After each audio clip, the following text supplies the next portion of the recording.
let's stick with that. Obviously, we can move it a little bit more, but I think trying to get 130 would be great. So I'm gonna put this in, and then we'll see if we can get filled at the 130. It's kind of losing that value already.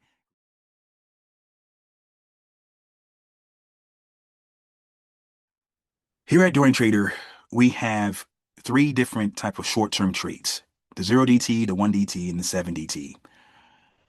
In that order is the order of difficulty. Right? I believe the 0DT is the most difficult, but could be the most rewarding. The 1DT is a very close second.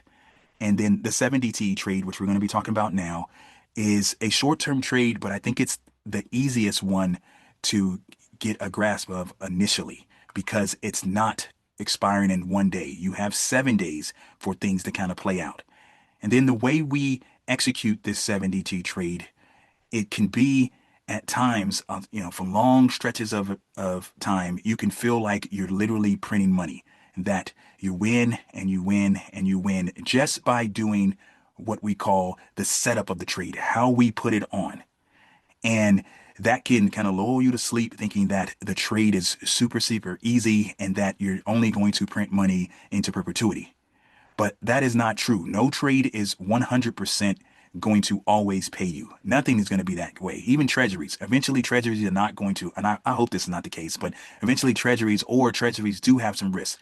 Maybe something happens to the US government. I hope not, obviously, but that is a possibility. So it's always risk with something. With this 7DT trade, it's risk. So you have to learn what we call the four major steps of trading this strategy. You have to learn part one that we go over in the 7DT course that we have in the Dorian Trader School, and that's putting on the trade. All the different nuances of putting on the trade, right? Looking at the two expected moves, making sure you know higher than a 10 delta, make sure you are doing no wider than a 10-point wide, make sure you're collecting a certain amount. Things like that are important when you're putting on the trade.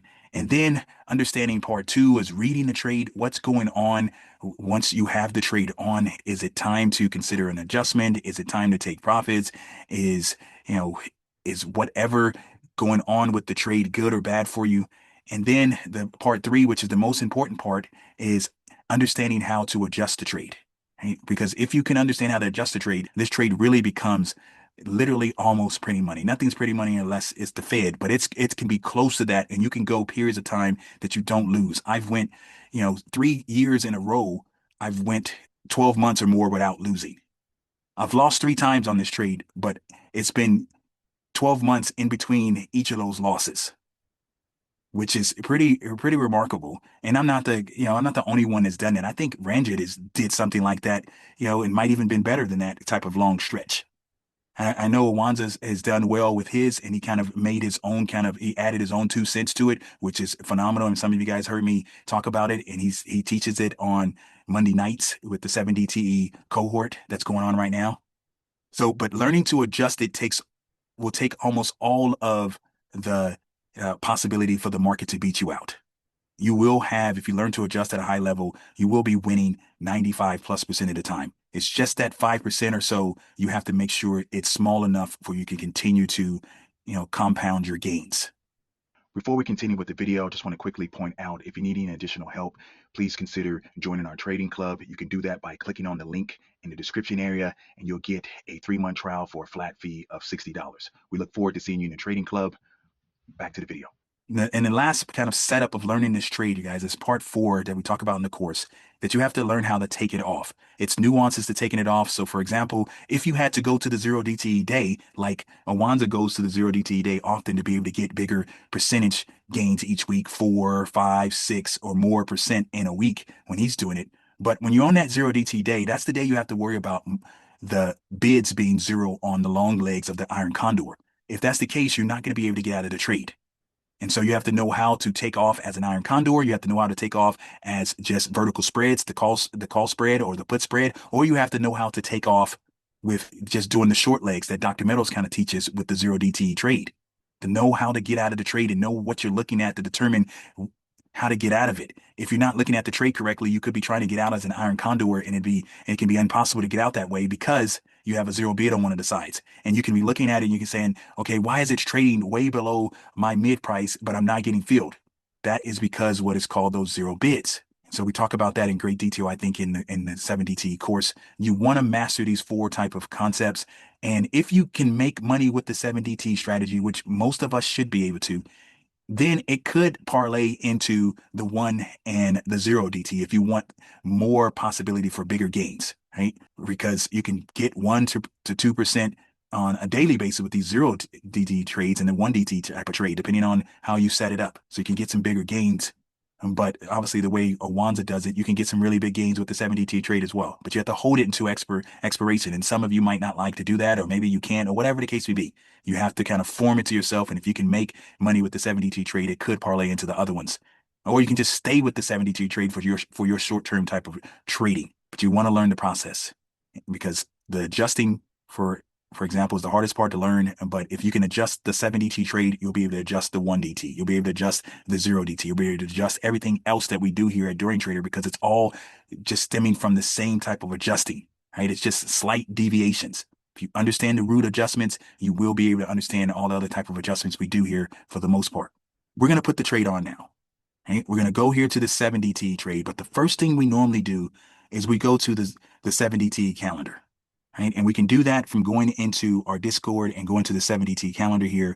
And we can click on this here. When the calendar pops up here, you'll see that David has created this awesome calendar for us. So we can be able to see what is going on with economic news over the next 7 days. And if it was some news that we do not like to trade on, and that's the Fed interest rate decision, the unemployment news from the government, and the CPI for now. It would be shaded like this, like you can see here. If it's shaded in the green area like this, then that's okay to still do. But if it's shaded in any of these red areas, then it's not okay to do. You should not do that 7DT trade at that point because you're going to set yourself up for more risk than you should have. We like to use the analogy is that if I drive to work each day going the same direction and I know on the right-hand side of my street that it's a pothole on the right-hand side, well, I'm not going to intentionally drive on the right-hand side. And I'm going to avoid that pothole. Even if I do drive on the right-hand side, I might miss it, right? I might not hit the pothole, but I'm 100% not going to hit the pothole if I go to the left-hand side. And this is what we're trying to do with the 7DT trade. We're trying to avoid potholes, trying to avoid issues to make the trade easier. And so right now it's giving me the green light because even though we have these red days, it's not shaded. The 2 DT, the 1 DT, and the 0 DT, we consider those red days. Those are the most challenging days. Doesn't mean you're going to have a challenge, but those are the most challenging days. If you're going to lose on this trade, it's most likely going to be on one of these days. For me, it's usually on the 0 DT day. So I have to be crazy vigilant once I go into this red area. Okay, these red days, these last 3 days. So if we jump over here and we do a 7DT trade and we check that, we got the green light. Now we're going to do the straddle price to make it uniform, right? This straddle price is saying 72 here.